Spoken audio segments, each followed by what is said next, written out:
আসসালামু আলাইকুম। স্বাগতম জানাচ্ছি বিবিসি নিউজ আন্তর্জাতিক সংবাদে। শুরুতেই সংবাদ শিরোনাম, এরপর দেখবেন বিস্তারিত। যুদ্ধ শেষ মানতে নারাজ নেতানিয়াহু, ফের শুরুর ইঙ্গিত। ইরানের সঙ্গে 10 দফা চুক্তির খবরকে ভুয়া বলে উড়িয়ে দিলেন ট্রাম্প। পাকিস্তানে যুক্তরাষ্ট্র ইরানের যুদ্ধবিরতি বৈঠক, কারা থাকছেন প্রতিনিধি দলে? ইরান যুক্তরাষ্ট্র বৈঠকের আগে পাকিস্তানের নতুন ঘোষণা। দর্শক, এতক্ষণ শুনছিলেন সংবাদ শিরোনাম, এখন বিস্তারিত। আপনি যদি ইসরায়েলের ধ্বংস চান, মুসলিমদের পাশে থাকেন, তাহলে চ্যানেলটি লাইক দিয়ে সাবস্ক্রাইব করে পাশে থাকুন।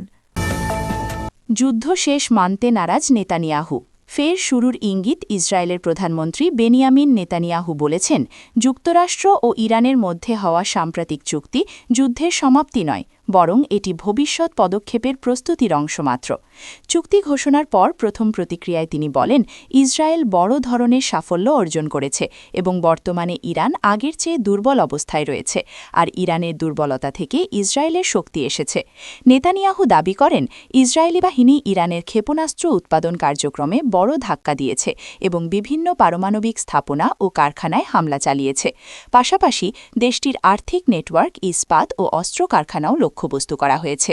তিনি আরও বলেন, এসব সামরিক অভিযানে ইরানের নৌ ও বিমান সক্ষমতার কিছু অংশ ধ্বংস করা হয়েছে এবং হিজবুল্লার ওপরও বড় আঘাত হানা হয়েছে। তবে এসব দাবি সত্ত্বেও নেতানিয়াহু স্বীকার করেন, ইরান থেকে হুমকি এখনও পুরোপুরি শেষ হয়নি। সূত্র শাফাক নিউজ।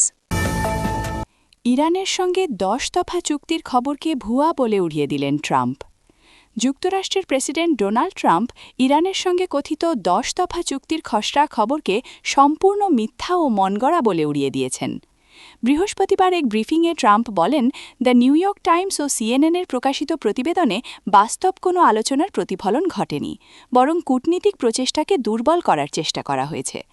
তিনি আরও জানান, যুক্তরাষ্ট্রের যুদ্ধজাহাজ, বিমান ও সেনা ইরানের আশপাশেই থাকবে যতক্ষণ না একটি বাস্তব চুক্তি পুরোপুরি কার্যকর হয়। চুক্তি মানা না হলে অভূতপূর্ব মাত্রার সামরিক পদক্ষেপ নেওয়া হতে পারে বলেও সতর্ক করেন তিনি। ট্রাম্প দাবি করেন, যুক্তরাষ্ট্রের মূল লক্ষ্য হল ইরানকে পারমাণবিক অস্ত্র তৈরি থেকে বিরত রাখা এবং হরমুজ প্রণালীতে নিরাপদ নৌ চলাচল নিশ্চিত করা। এর আগে ইরান যুক্তরাষ্ট্রের মধ্যে 2 সপ্তাহের যুদ্ধবিরতি ঘোষণা করা হলেও হরমুজ প্রণালী দিয়ে জাহাজ চলাচল এখনও স্বাভাবিক হয়নি। সাম্প্রতিক তথ্য অনুযায়ী এই গুরুত্বপূর্ণ জলপথ দিয়ে তেলবাহী জাহাজ চলাচল প্রায় বন্ধ রয়েছে।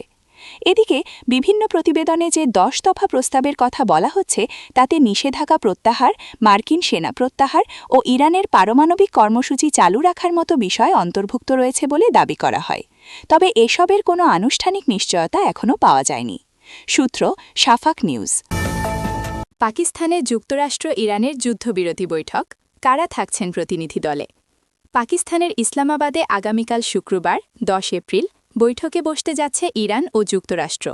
চলমান সংঘাতের স্থায়ী সমাধানের লক্ষ্যে 2 দেশই তাদের প্রতিনিধি দল পাঠাতে যাচ্ছে এ বৈঠকে। বৈঠকে মার্কিন যুক্তরাষ্ট্রের প্রতিনিধি দলকে নেতৃত্ব দেবেন যুক্তরাষ্ট্রের ভাইস প্রেসিডেন্ট জে.ডি. ভ্যান্স। তার নেতৃত্বে এ দলে থাকবেন আরও 2 জন। তারা হলেন প্রেসিডেন্ট ডোনাল্ড ট্রাম্পের বিশেষ দূত স্টিভ উইটকফ ও তার জামাতা জ্যারেড কুশনার। যুক্তরাষ্ট্রের প্রেসিডেন্ট ডোনাল্ড ট্রাম্পের মুখপাত্র ও হোয়াইট হাউসের প্রেস সেক্রেটারি ক্যারোলিন লেভি গতকাল বুধবার 8 এপ্রিল এক ব্রিফিংয়ে এ তথ্য নিশ্চিত করেছেন। এ সময় তিনি বলেন, যুদ্ধের একদম শুরু থেকে ভাইস প্রেসিডেন্ট জে.ডি. ভ্যান্স খুবই গুরুত্বপূর্ণ ভূমিকা পালন করে আসছেন। তিনি এই যুদ্ধ সংক্রান্ত সব আলোচনায় সংশ্লিষ্ট ছিলেন এবং এখনও আছেন। সামনে ইসলামাবাদে যে সংলাপ শুরু হতে যাচ্ছে, সেখানেও তিনি মার্কিন প্রতিনিধি দলকে নেতৃত্ব দেবেন। এদিকে বৈঠকে ইরানের প্রতিনিধি দলের নেতৃত্ব দেবেন দেশটির পার্লামেন্ট স্পিকার মোহাম্মদ বাঘের গালিবাফ। ইরানের আইএসএনএ নিউজ এজেন্সি এ তথ্য নিশ্চিত করেছে। এছাড়াও বাঘের গালিবাফের সঙ্গে ইরানের পররাষ্ট্রমন্ত্রী আব্বাস আরাকুচিও থাকবেন বলে জানিয়েছে বার্তা সংস্থা রয়টার্স। এর আগে গতকাল বুধবার পাকিস্তানের প্রধানমন্ত্রী শেহবাজ শরীফ সামাজিক যোগাযোগ মাধ্যম এক্সে করা এক পোস্টে জানান, আলোচনার জন্য 10 এপ্রিল যুক্তরাষ্ট্র ও ইরানি প্রতিনিধি দলকে ইসলামাবাদে আসার আমন্ত্রণ জানিয়েছে পাকিস্তান।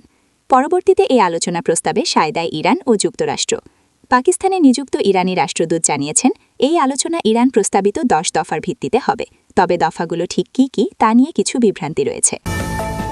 ইরান যুক্তরাষ্ট্র বৈঠকের আগে পাকিস্তানের নতুন ঘোষণা। ইরান যুক্তরাষ্ট্রের মধ্যে আসন্ন বৈঠকের আগে আজ বৃহস্পতিবার ৯ এপ্রিল থেকে পাকিস্তানের রাজধানী ইসলামাবাদে ২ দিনের স্থানীয় ছুটি ঘোষণা করা হয়েছে। দেশটির কর্তৃপক্ষের বরাতে এই তথ্য জানিয়েছে দেশটির সংবাদ মাধ্যম জিও নিউজ। ইসলামাবাদ জেলা প্রশাসনের পক্ষ থেকে গতকাল বুধবার রাতে প্রকাশিত এক নোটিশে এই ছুটি ঘোষণা করা হয়। তবে নোটিশে ছুটির কারণ উল্লেখ করা হয়নি।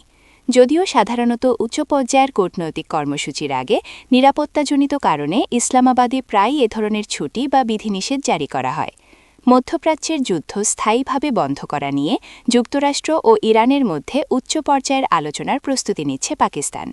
হোয়াইট হাউস জানিয়েছে, মার্কিন ভাইস প্রেসিডেন্ট জেডি ভ্যান্স এই সপ্তাহান্তে ইসলামাবাদে অনুষ্ঠিত আলোচনায় যুক্তরাষ্ট্রের প্রতিনিধি দলের নেতৃত্ব দেবেন।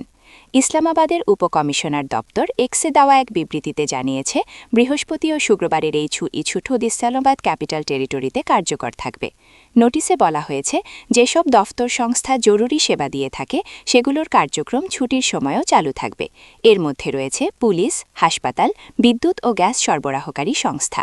পাশাপাশি নাগরিকদের নিজেদের কার্যক্রম সে অনুযায়ী সাজানোর পরামর্শ দেওয়া হচ্ছে।